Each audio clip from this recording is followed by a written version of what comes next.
is possible that my disdain for Hillary Clinton could cause me to exaggerate how bad this woman is, how crooked, how corrupt, how erratic. I mean, it's not like she killed anyone, right? 27-year-old Seth Rich was killed early Sunday morning just after 4 a.m. about a block away from his home. Police say that he was shot multiple times. There he is. There were no witnesses and police have no suspects. They're looking into all possible motives for the shooting. Rich was the director of voter expansion for the DNC. They say it was robbery related, not related to his work at all. He was murdered at 4 a.m., several shots from behind. If this was a robbery gone wrong, why wasn't his wallet or watch taken? No witnesses, no suspects, and his murder occurred just 12 days before this. The latest emails released by WikiLeaks suggest that top officials at the Democratic National Committee plan to undermine Bernie Sanders' presidential campaign.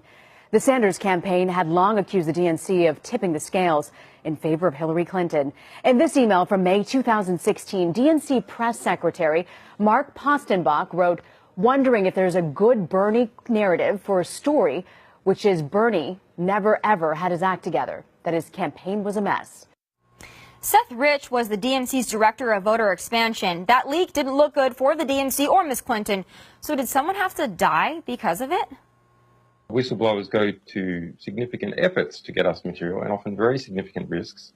As a 27-year-old works for the DNC who was shot in the back, murdered just 2 weeks ago for unknown reasons as he was walking down the street in Washington. So that was just a robbery, I believe, wasn't it? No, there's no finding. So what are you suggesting? What are you suggesting? I'm suggesting that our sources take risks. The Clintons have a long history of those in their circle dying in very mysterious ways. Well, the body count, I'm sure, can go on and on and on. But I want to focus in on the latest individuals here to lose their lives that were connected to Clinton and the DNC and their deaths, raising a lot of questions. Now, I've covered each individual death in different videos. There's a problem here, and people need to see it. When people are losing their lives, especially key players in this game bringing forth the truth, when they're losing their lives, people need to pay attention. I don't care how the mainstream media wants to push it, and you cannot forget this is the same mainstream media in which they control.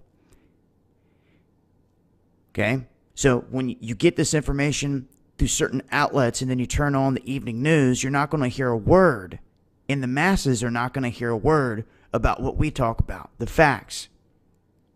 Some of these people may have picked up and seen that one, maybe two of these people died, but in one ear, out the other, not putting it all together.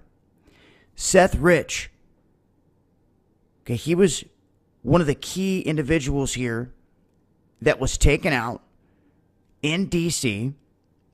They officially have tried to write this off and say that it was a robbery, although the man's watch was never taken, the money in his wallet was never taken, none of that. So you have to look at who is to gain from all these deaths. Any good investigator always looks at who is to gain.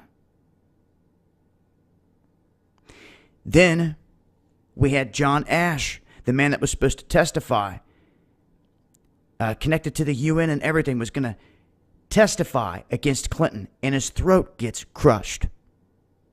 Said, oh, it was an accident. A man that's been lifting all his life, all of a sudden his throat gets crushed right before he was set to testify. I don't believe in coincidences, guys. Then we have Sean Lucas. He is the individual on July 3rd, along with another man, and I covered this in a video. They went and they had hit the DNC with these fraud papers. They had delivered them. And then he is found in his bathroom dead. Didn't commit suicide. Still trying to get to the bottom of that one. 3 people tied to this whole thing, and I just want to make it clear, all 3 with critical ties to this, whether it's serving them, getting them into the court system, whether it's talking about them or getting ready to expose everything about them in a court system or anything else. Dead men can't say anything. So they took it to the grave unless they had something hidden or in safe hands with someone else that they said, hey, if something happens to me, you get this out there and you expose it to the fullest, then the people will know what really happened. So I just want to make it clear here. These three individuals, not a coincidence to me. And if anyone else dies along the way here, I'll make sure to keep you guys posted. Things you have got to pay attention to. I will leave a link in the description box. Until next time, it's been Dabu7.